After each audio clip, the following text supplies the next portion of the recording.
పరిపాలకుడు ఎవరు ఉంటే వాళ్ళకు ఫేవర్ గా వాళ్ళ కమ్యూనిటీ బేస్ ఆలోచన మమ్మల్ని అంటారు కానీ ఇలా కాంగ్రెస్ పార్టీ ఈ రకంగా మేము అన్నట్టు కులాల పేరుతో కుంపటి పెట్టుకునేది కాంగ్రెస్ పార్టీ. ఇలా అన్ని వర్గాలను కలుపుకపోయేది బీజేపీ పార్టీ ఈ దేశంలో.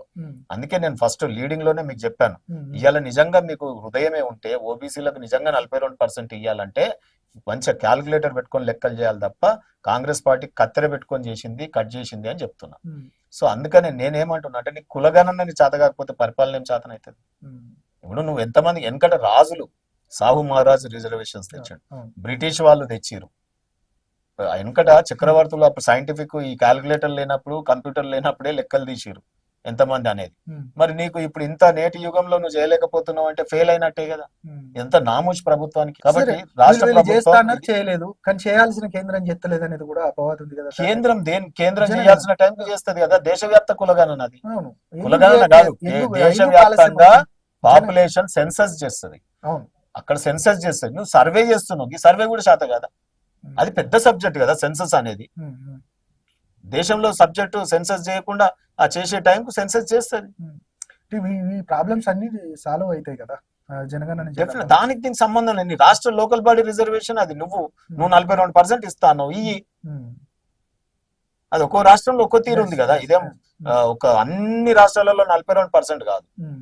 కేంద్రం చేస్తున్నది 27% విద్యా ఉద్యోగ అవకాశాలలో. మొన్న నీట్ లో చేసినాం, రిజర్వేషన్ పెంచినాం కదా. మొన్నటిదాకా లేదుగా, మనం పరిపాలించినావు కదా నువ్వు. మరి నువ్వు ఎందుకు చేయలే? మొన్నటిదాకా నీ గవర్నమెంట్ ఉన్నప్పుడు ఎందుకు చేయలే? మేము ఇవాళ కేంద్ర ప్రభుత్వ విశ్వవిద్యాలయాలలో కూడా మేము రిజర్వేషన్ ఓబీసీలకు అమలు పరిచినాం. ఇవాళ నీట్ లో ఎంతమంది డాక్టర్లు అవుతారు రేపు ఓబీసీలు? మేము అందుకే అంటున్నాం, ఈ రోజు ఐఏఎస్ లో లెక్క తీసినా, ఈ రోజు న్యాయ వ్యవస్థలో జడ్జిల లెక్క తీసినా, ఈ మన రాష్ట్ర అసెంబ్లీలో ఇవాళ ఒక 2-3 కులాల వాళ్ళేమో 70% ఉంటారు. ఇవాళ మిగతా కులాలు అసలు కొన్ని అలా అడుగు పెట్టని కులాలే ఉన్నాయి కదా. అందుకే ఇప్పుడు మోడీ గారి విధానం ఏంటి, ముఖ్యమంత్రులనే ఎవరు ఊహించని ముఖ్యమంత్రులని ఎట్లా ఢిల్లీలో చూసిరు కదా మీరు. మధ్యప్రదేశ్ లో ఒక ఓబీసీని ఎవరు ఊహించలే. కండలు తీరిన నాయకులు ఉన్నాక కూడా, పార్టీలో సీనియర్స్ ఉన్నాక కూడా పార్టీ లేదు. కొత్త వారికి, కొత్త కమ్యూనిటీస్ కి, ఇప్పటి వరకు అపార్చునిటీ లేని కులాలకు మేము ముఖ్యమంత్రుల పదవులు ఇస్తున్నాం. అల్టిమేట్ ఇవన్నీ కూడా దేనికంటే, మనం తెలంగాణ ఉద్యమం చేసినప్పుడు ఏమన్నాం, మా వాళ్ళు మంత్రులు ఉన్న వాళ్ళు డమ్మీయే కదయా, ముఖ్యమంత్రి పదవి వాళ్ళ దగ్గర ఉంది, అందుకే నీళ్ళైనా ఉద్యోగాలైనా ముఖ్యమంత్రి చేతిలో ఉంటాయి, ప్రధానమంత్రి చేతులు ఉంటాయి, ఈ పదవులలో ఎప్పుడన్నా ఓబీసీలు అయ్యారా అని మనం తెలంగాణ ఉద్యమం ముఖ్యమంత్రి అయ్యడానికి చేసినాం. మరి ఇలా ముఖ్యమంత్రుల్ని రేపు తెలంగాణ వస్తే మనం ముఖ్యమంత్రిని చేస్తా అన్నాం. తర్వాత అక్కడ దేశంలో ప్రధానమంత్రిని చేసినాం, ఉపరాష్ట్రపతులను చేసినాం, క్యాబినెట్ మంత్రులను చేసినాం, వీళ్ళ మీద అట్రాసిటీస్ లేకుండా నేషనల్ బీసీ కమిషన్ చేసినాం. అసలు ఎన్ని చెప్పుకుంటూ పోవాలి? అన్ని చేసినాక కూడా ఇవాళ అన్ని వర్గాలను కలుపుకొని పోతున్నాం. రాబోయే కాలంలో అసలు కులం కాదు, మతం కాదు, మాకు రిజర్వేషన్లే అక్కర్లేదన్నంత డెవలప్ చేయాలనేది మా ఆలోచన. కాంగ్రెస్ పార్టీకి ఏంది ఎక్కడ పెట్టాలి, కులాల కుంపట్లు పెట్టాలి, గొడవలు పెట్టాలనేది కాంగ్రెస్ పార్టీ విధానం. అంటే ఇంకొకటి, బీజేపీ పార్టీ బీసీ నినాదాన్ని ఎత్తుకుంది. బీజేపీ అంటే గతంలో కూడా మనకు ఎలక్షన్లలో మేము గెలిస్తే బీసీ ముఖ్యమంత్రిని చేస్తామన్నది కూడా వాళ్ళు చెప్పిన సందర్భం. మీ పార్టీకి సంబంధించి ఇప్పుడు ఆ మాటకే కట్టుబడి ఉందా? బీసీలకు సంబంధించిన అంశాలు కట్టుబడి ఉంటది. రాష్ట్ర అధ్యక్షుడి సిచ్యువేషన్ లో ఇంకా అసలు తర్జుమా సార్, ఇప్పుడు మహేష్ కుమార్ గౌడ్ గారు ఉన్నారు, రేవంత్ రెడ్డి ముఖ్యమంత్రి, ఆయన పిసిసి ప్రెసిడెంట్. ఎవరిది పవర్ ఉంటుంది మీరు చెప్పండి, సింపుల్ జర్నలిస్ట్ గా చెప్పండి. ఎవరిది ఉంటుంది పవర్? ముఖ్యమంత్రి ఉంటుందా, పిసిసి ప్రెసిడెంట్ ఉంటుంది. మరి పార్టీ ప్రెసిడెంట్లది ఏముంది? సో మేము ఇక్కడ మంత్రుల్ని, ముఖ్యమంత్రుల్ని, ప్రధాన మంత్రుల్ని, ప్రెసిడెంట్లని ఇస్తున్నాం మేము. అంటే పార్టీలో ఫుల్ ఫ్లెడ్జ్డ్ సీఎం అయినా కూడా పార్టీ సిచ్యువేషన్ లేదు, ఏముంటది. అల్టిమేట్ పవర్ ఎవరి దగ్గర? అంబేద్కర్ గారు ఏమన్నారు, రాజ్యాధికారములో ఏ వర్గము, political key is the master key అన్నారు. మరి అది ఇవాళ బీజేపీ అంబేద్కర్ ఆయన చెప్పిన ఆశయాన్ని బీజేపీ పాటిస్తుంది. అదే కాంగ్రెస్ పార్టీ ఏం చేసింది, అంబేద్కర్ ని గెలవకుండా చేసింది, అంబేద్కర్ ని పదే అవమానించింది దేశంలో. సో ఆ రకంగా ఆయనకు ఆల్టర్నేటివ్ గా ఆ రోజే కుంపటి పెట్టి అంబేద్కర్ గారిని గెలవకుండా వారు అనేక రకాలుగా చేసింది అనుకోండి. ఇక రోజు ఆ చర్చలు ఎందుకు? అంబేద్కర్ గారిని అసలు పార్లమెంట్ లో లేకుండా చూద్దామని చూసి వాళ్ళు ఓడగొట్టడం కూడా జరిగింది. సో అప్పుడే వీళ్ళు ఓబీసీలకు చేసి ఉంటే ఈ 75 ఏళ్ల తర్వాత ఈ పంచాయతీ ఎందుకు వస్తుంది మీరు చెప్పండి? ఓబీసీలు ఇంకా రిజర్వేషన్ లెక్క పెట్టుర్రి, మేము ఎంత ఉన్నామో ఇవన్నీ ఎందుకు అడగాల్సి వస్తుంది? 75 ఏళ్ల స్వాతంత్రం తర్వాత వీళ్ళు చేయలేదు కాబట్టి అవుతుంది. అల్టిమేట్ గా అంటే చట్టబద్ధత తీసుకురావాలి ఖచ్చితంగా. స్థానిక సంస్థల్లో 42% ఓబీసీలకి బీసీలకి న్యాయం చేయాలనేది కూడా మీ ప్రతిపాదన. ఏం చెప్తారు రాష్ట్ర ప్రభుత్వానికి ఫైనల్ గా ఏది ఇదే అంశం పైన ఆ. ఏం సూచిస్తారు, ఏం చెప్తారు? మేము చాలా క్లియర్ గా మొన్న ప్రజా సంఘాలు కానీ లేకపోతే ఇర్రెస్పెక్టివ్ ఆఫ్ పొలిటికల్ పార్టీస్ మేము కొంతమంది పోయి ప్రొఫెసర్స్ కావచ్చు, రిటైర్డ్ ఐఏఎస్లు కావచ్చు, రిటైర్డ్ జడ్జెస్ కావచ్చు, ఈ బీసీ సంఘాలను సుదీర్ఘ కాలం పాటు నడిపించిన వాళ్ళం కావచ్చు. సో మేము అందరం పోయి ప్రభుత్వానికి సూచన చేసినాం. ఏమన్నామంటే సెపరేట్ బిల్లులు పెట్టండి, మత ప్రాతిపదికన రేపు ఇబ్బంది వస్తుంది, ఈ రెండు క్లబ్ చేయకండి, హిందూ బీసీ ముస్లిం బీసీ అని పెట్టకండి. మీరు ముస్లింలకు ఇవ్వాలనుకుంటే మీరు ఏమి ఇస్తారో ఏమి ఇచ్చుకుంటారో ఎట్లా ఇచ్చుకుంటారో ఇచ్చుకోండి, మేము కాదంటలేదు. కానీ బీసీలకు 42% అన్నావు, నువ్వు ఆ మాటకు కట్టుబడి ఉండు. సో సెపరేట్ బిల్లు పెట్టు. సెపరేట్ బిల్లు పెడితే మేము కూడా మద్దతు ఇస్తాం, మేము కూడా సపోర్ట్ చేస్తాం, బీసీలకు ఒక న్యాయం చేద్దాం. సో రెండోది, మీరు ఆర్థిక పరమైనటువంటి సప్లాన్ నిధులు సంవత్సరానికి 20,000 కోట్లు ఇస్తాను. మరి ఏడాది అయిపోయింది అంటే ఏడాది యొగదెబ్బినట్టేనా? వచ్చేసారి 40,000 కోట్లు ఖర్చు పెడతావా పెట్టవా? ఇవన్నీ కూడా రేపు గల్లా బట్టి అడుగుతారు, వదలరు. ఇవాళ ఓబీసీలో ఆల్రెడీ చైతన్యవంతమై ఉన్నారు. సో రేపు బీజేపీ పార్టీ కూడా నిలదీస్తుంది, ఓబీసీలకు 20,000 కోట్లు మీరు మీ మేనిఫెస్టో కాయిదాలు పెట్టిన ఆ మేనిఫెస్టోలు కరపత్రాలు చేసి పంచుతాం. అంటే సార్ అంటే అంత చైతన్యం ఉందంటారా బీసీలలో? అరే బ్రహ్మాండమైన చైతన్యం వచ్చింది. చక్రం దింపగలిగిన వాళ్ళు, నాగరికత నేర్పిన వాళ్ళు, మానవునికి నేను 100% చాలా గొప్ప చరిత్ర గల ఖచ్చితంగా. అంటే అసలు మీరు అన్నట్టుగా అన్నిటికీ కళలకు మూలము, అన్ని రకాలుగా సమాజాన్ని ముందుకు నడిపే భాగంలో బీసీలు ఉంటారు 100%. వారిదే మట్టి మనుషులు అనే చెప్పుకునే నినాదమే స్క్వేర్ గానీ, ఫ్రెంచ్ విప్లవం గానీ, విప్లవం గానీ, వాట్సాప్ సోషల్ మీడియా వచ్చిన తర్వాత నేను ఇప్పటికీ నేనేమంటున్నానంటే ఒకరికి ఒకరు పడే పరిస్థితి లేదు. ఈ కులాల మధ్య వెనకటే ముసలి నాయకులు చెప్పే ముసలి రాజకీయ నాయకులు ఇప్పటికే గ్రామాలలో విభజించి పాలించు బ్రిటిష్ కాలం నాటి సూత్రం ఇప్పుడు కలిసే ఉన్న పరిస్థితి అయిపోయింది. అది ఎప్పుడో అసలు వెనకటి ముసలోళ్ళు మాట్లాడే మాటలు, ఏదో ఆ జానారెడ్డి లాంటి వయసు ఉన్న వాళ్ళు, ఏదో వెనకటి రాజకీయ నాయకులు ఉంటారు కదా, వాళ్ళు ఇంకా వెనకటి చేష్టలు అట్లా, అది అయిపోయిందండి. ఇప్పుడు మొత్తం సోషల్ మీడియా వచ్చింది, చదువులు పెరిగినాయి, యువత ఓబీసీ యువత ఏ గ్రామంలో చర్చలు జరుగుతున్నాయి. ఈ రోజు అనేక రకమైనటువంటి రేపు నేను చెప్తున్నా కదా, కాంగ్రెస్ పార్టీ రేపు 42% ఏమన్నా డోకా చేసిందో ఒక్క ఫోన్ కాల్ల మీద, ఇవాళ వాట్సాప్ల మీద ఈ తెలంగాణలో ఒక పెద్ద విప్లవం వస్తుంది. అది దేశవ్యాప్త విప్లవం అవుతుంది 100%. చాలా చైతన్యవంతమైంది ఓబీసీలు. మన ప్రభుత్వం ఒకనే దిగి వచ్చిందా?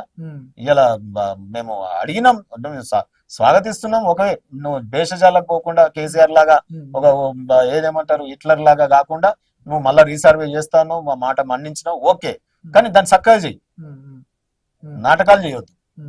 సో మేము మా సూచనల్ని గౌరవించు, ఇప్పుడు చేసే జనాభా లెక్కలు కరెక్ట్ చేయి. ఎందుకంటే ఇప్పటికీ రాష్ట్ర జనాభాలో అయినా దేశ జనాభాలో అయినా 50% అంటే వాళ్ళదే షేర్ ఉంటుంది. బీసీ సామాజిక వర్గానికి సంబంధించింది షేర్ ఉంటుంది. అధికారం అంతా వాళ్ళ చేతిలో ఉండాలి. కానీ 1% 2% ఉన్న వాళ్ళ చేతుల్లో ఇప్పటికి కూడా అధికారం వాళ్ళ చేతుల్లోనే ఉన్న సందర్భం కనబడుతుంది. ఇంకా చైతన్యం కావాలనే స్టేజ్లోనే ఉన్నారు తప్ప, ఒకరి దగ్గర చేజాపి అడుక్కునే పరిస్థితిలో ఉన్నారు తప్ప, హక్కుల కోసం ఫైట్ చేసే పరిస్థితిలో ఇంకా బీసీలు ఎదగలేరు, ఇంకా ఆ చైతన్యం రాలేదు. రాజ్యాంగంలో మాకున్నటువంటి హక్కుల్ని హక్కుగా సాధించడానికి మేము పోరాటం చేస్తున్నాం.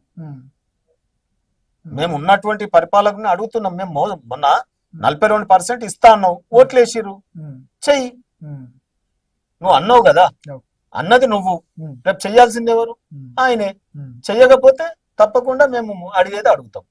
సో అందుకనే రేపు ఓబీసీలకు 42% రిజర్వేషన్ అమలు పరిచే విధంగా చేయకుండా ఏదన్నా ఓన్లీ ఎట్లా ఈ రాజకీయ పరమైనటువంటి డ్రామా ఆడదాము, కేంద్రం వంక చెప్దాము, బీజేపీ వంక చెప్దాము అని నువ్వు కనుక ఆటలు ఆడితే గ్రామాన కాంగ్రెస్ నాయకులని ఓబీసీలు ఎవరిని రానియరు.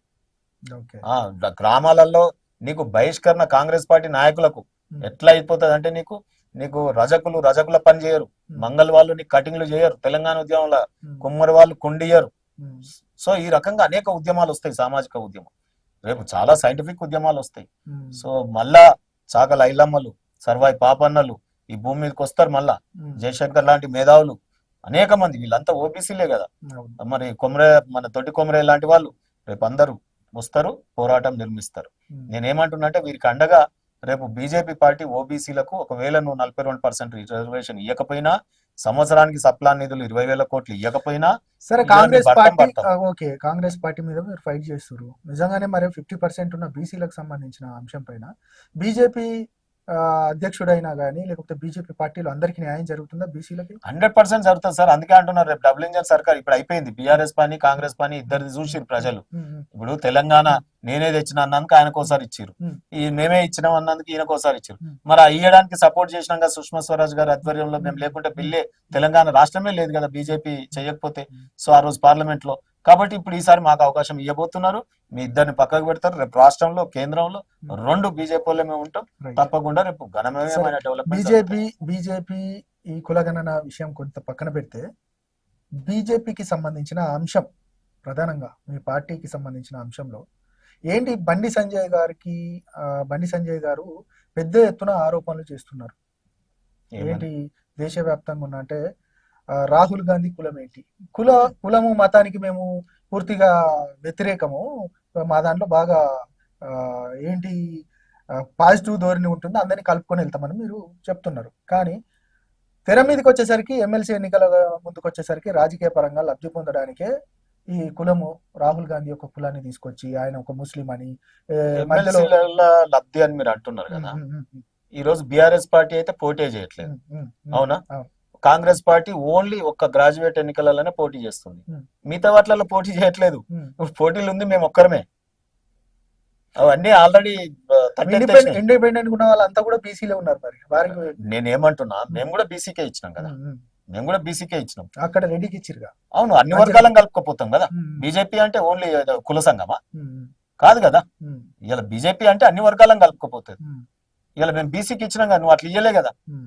సో నేనేమంటే నువ్వు ఇచ్చిన ఒకటి కూడా నువ్వు ఇయ్యలే కదా.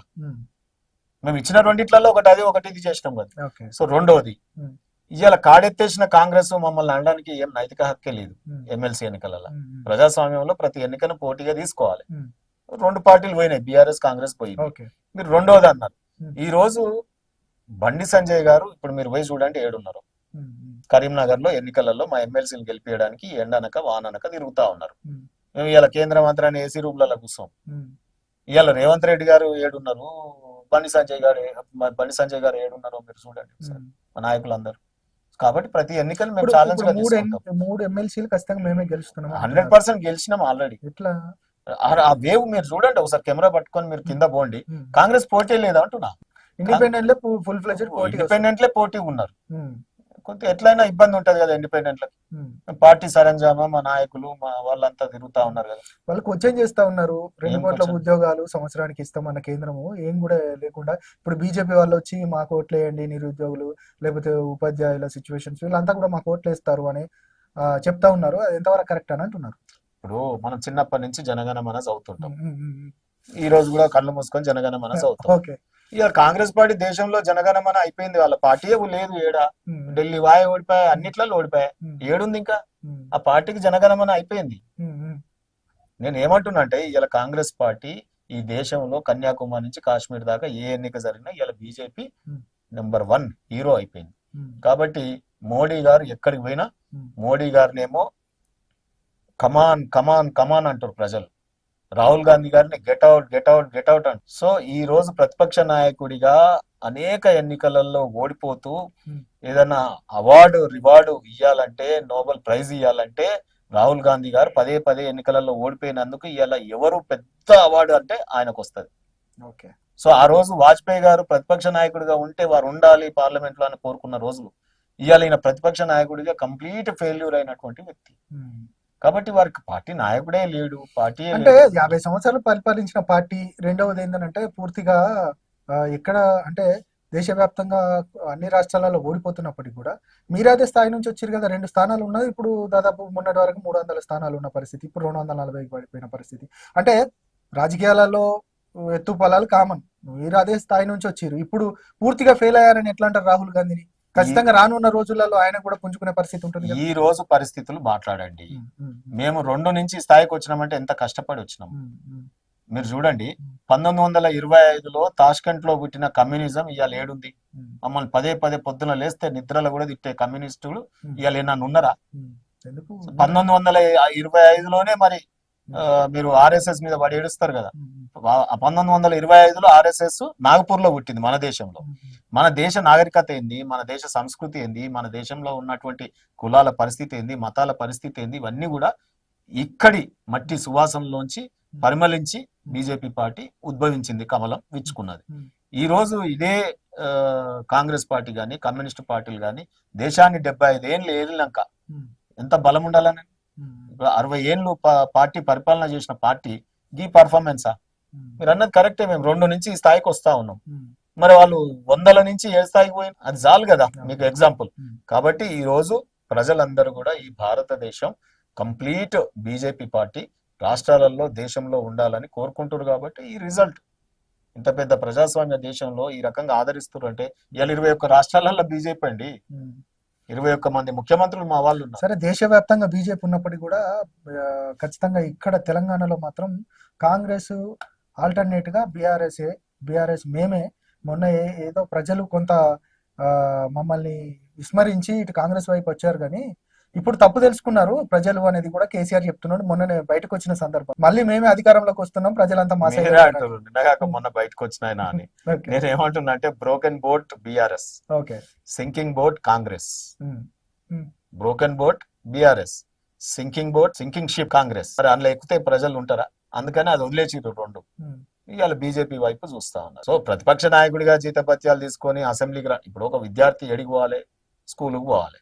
అయ్యమ్మ ఫీజు కట్టినప్పుడు దానికి ఫలితం వాళ్ళు కూడా కెరియర్ బాగుండాలంటే విద్యార్థి స్కూల్కి పోవాలి.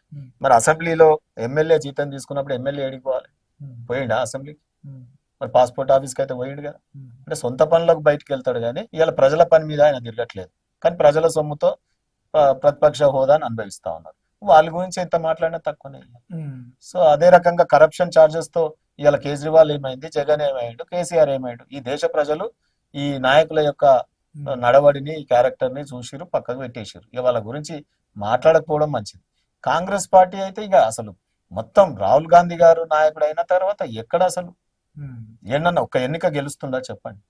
అసలు కబడ్డీ ఆడితే కనీసం మినిమం కూత పెట్టాలి, ఆ కూత కూడా లేదు రాహుల్ గాంధీ గారు. ఇక కబడ్డీ ఏడ గెలుస్తాడు, ఇంకా క్యాచ్ ఏడ పడతారు, రైడింగ్ ఏడ చేస్తారు. So utterly failure Congress. ఖచ్చితంగా గెలుస్తానంటారు. ఎమ్మెల్సీ ఎన్నికలలో 3 స్థానాలు మీ అంటారు? గెలుస్తాం కాదు, ఆల్రెడీ మాకు చాలా చక్కటి పర్ఫార్మెన్స్ ప్రజలు ఆదరిస్తా ఉన్నారు. రేపు 3కి 3 గెలుస్తా ఉన్నాం. తప్పకుండా రాబోయే ఎన్నికలు కూడా ఇదే రకమైన వాతావరణం రేపు ఉంటుంది. రైట్ సార్, మీరు అనుకున్నట్టుగానే బీజేపీ 3 స్థానాలు గెలిచే దిశగా ఉంటే మాత్రం ప్రజలు ఆ విధంగా ఆలోచిస్తే మాత్రం గెలిచే పరిస్థితి ఉంటుంది. మేము కూడా అదే కోరుకుంటున్నాం. పార్టీకి సంబంధించి 8 స్థానాలు, అవి 8 స్థానాలు ఈ ఎంపీ స్థానాలు ఉన్నప్పుడు మండలిలో కూడా మా వాళ్ళు ఉంటే కొంత మేరకు బాగుంటుంది. ఆ పర్ఫార్మెన్స్ కూడా చేయాలని కూడా మేము కూడా కోరుకుంటున్నాం. Thank you very much. Thank you. ఇది ఈ రోజు ఇంటర్వ్యూ. మరొక ఇంటర్వ్యూతో మళ్ళీ కలుద్దాం. చూస్తూనే ఉండండి LNR న్యూస్. నేను